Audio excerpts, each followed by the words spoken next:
I lost some notes one day for a very important client's mixdown project. It was late the night before. I'd been listening to their project, jotting down some notes in preparation for the session the next day. And that very next day, I couldn't remember where I put those notes. Were they in a document on my desktop? Were they inside of Notion? Had I left myself a voice note? Had I written them down on pen and paper? I couldn't remember. That, coupled with Ableton Live, the DAW I use, shipping update after update with no native note-taking capabilities, that inspired me to build Dawson, the tool you're about to see, the DAW note-taking companion app. So let's dive in and take a look around Dawson and see what it can do. So handily, I've got Dawson open on the screen here, and I'm actually using it to walk me through the steps of today's video. So there are some creative use cases as well. I've just created a project here and added a bunch of notes so I can stay on track during the video. So let's start with the first point of Dawson, the install and first launch. You're going to be greeted with a welcome window, and in that welcome window, it's going to prompt you to visit your settings and toggle on accessibility permissions. This is important if you wish to unlock all the features that Dawson has. More on that in a bit when you see those in action. So let's jump into, we're working in Ableton Live. We have a note that we wish to leave about something in the track, and we want to bring up Dawson, which is currently hidden either behind the DAW or down on the toolbar somewhere. We want to recall it and add a note. So there's a hotkey sequence to do that. It's Command-Shift-J on a Mac. If you're on a Windows, just swap Command for Control. So let's do that. We bring up this nice little quick capture window, and we can just write ourselves a quick note. Let's say change snare drum, and we can hit enter, and that goes straight into the project we've got open and into the notes connected to that project. Click Ableton again, carry on working. If we want to recall it again, the same thing. This time we can recall the main window, which you can see there, and it's just simply between the quick capture window, the small window, and the main. You can toggle between those states also using that keyboard shortcut or hotkey, Command Shift J or Control Shift J. So let's do that. We'll get back to the main window. And the next thing I want to talk about is what that accessibility permission settings does in the background. It allows Dawson to sort of talk with the DAW that you've got open and understand what the project is that you've got open. So let's come up the top here and click detect. And you'll see that Dawson's detected Ableton Live. That's great. That's the DAW. And not only that, down the bottom here, it's detected the project I've got open. And it says the name of the project, and it's offering me here, do I want to create a brand new project connected to that track, or do I want to choose manually from the list here a project that I've already created over here? So that's great. I want to create a new project connected to the track that's open, which I've done. There it is down here. And now I could add a personal note. So let's say again, change snare drum just to keep with consistency there.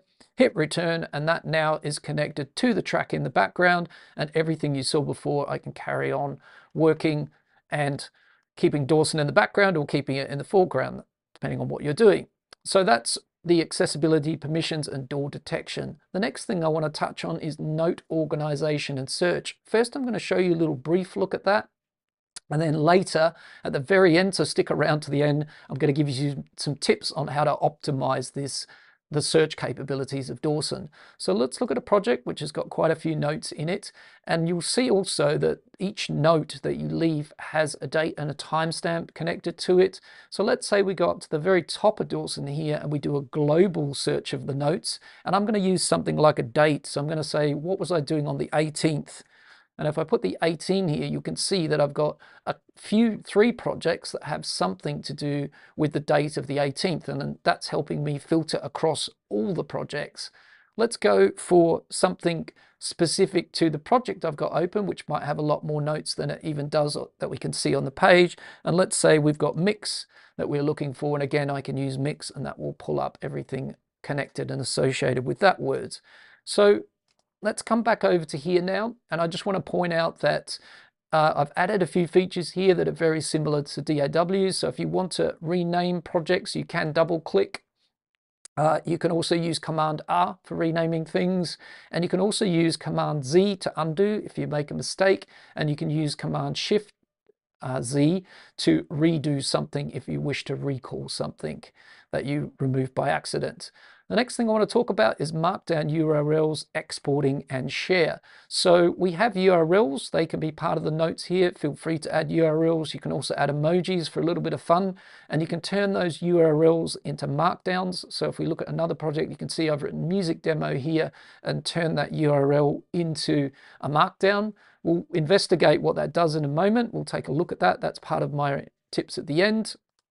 We'll come back over to here, and then we've got this export and share feature. What is that all about? Well, we've got some buttons around here that if you hover over things, by the way, you get down here in the toolbar help and hints about what each button or where you're hovering over, what the function of that area is. So if we were to click this button, which says copy, we can simply copy the notes that are here into the clipboard, and then we could paste those into an email or into a text document or even WhatsApp. Imagine that you're working with a collaborator or a mix engineer on a track and you want to send them, not like me, you forget what you did the night before, you wrote down all of these notes inside Dawson, you type them all in, and then the next day you want to send them across in advance before you send the project. Well, that's what copying can do. And then right alongside it, we've got share, and that does another level to that. So if we click share, we actually bring up this little box here on my Mac, and we're creating a .dawson file. And what that means is I've set this up so this could be a collaborative share. So if you're working with somebody else who has a copy of Dawson as well, then you can go click share on yours, save that file, and then share that file with your fellow collaborator or other user of Dawson, and they can come up to the top here to where it says import, and they can click on that and then import those notes directly into Dawson.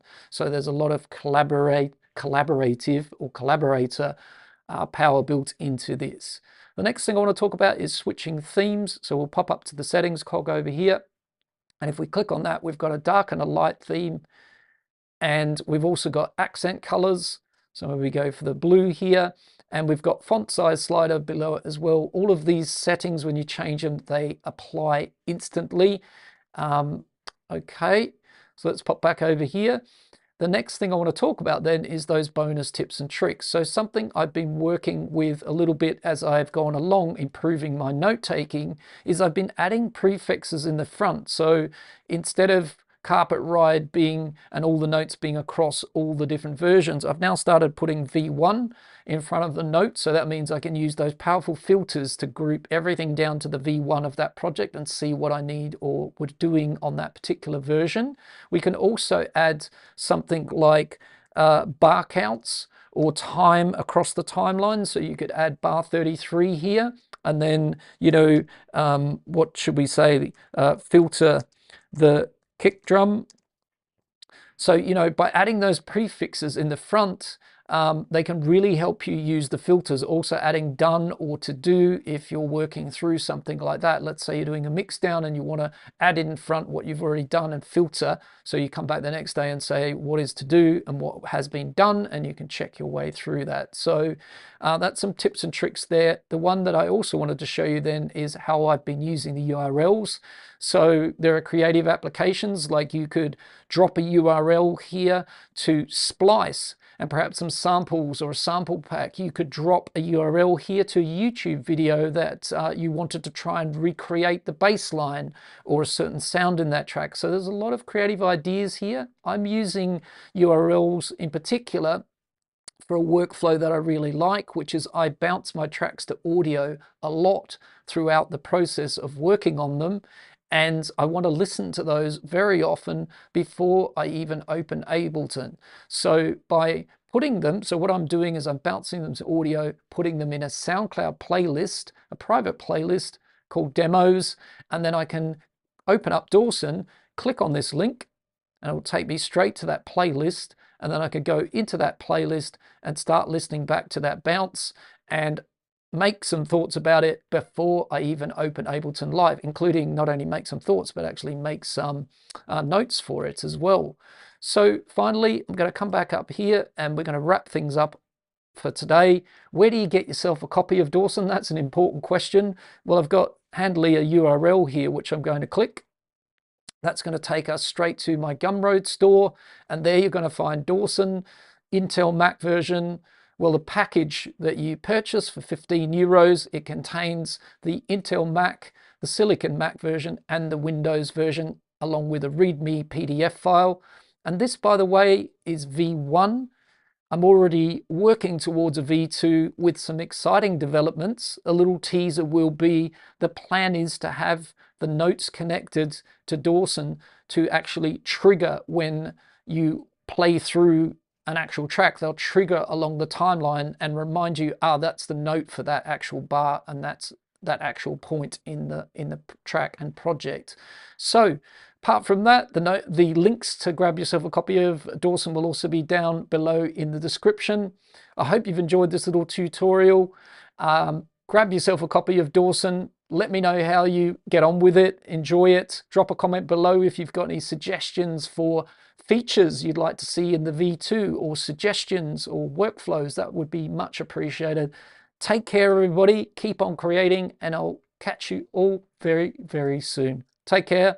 Bye for now.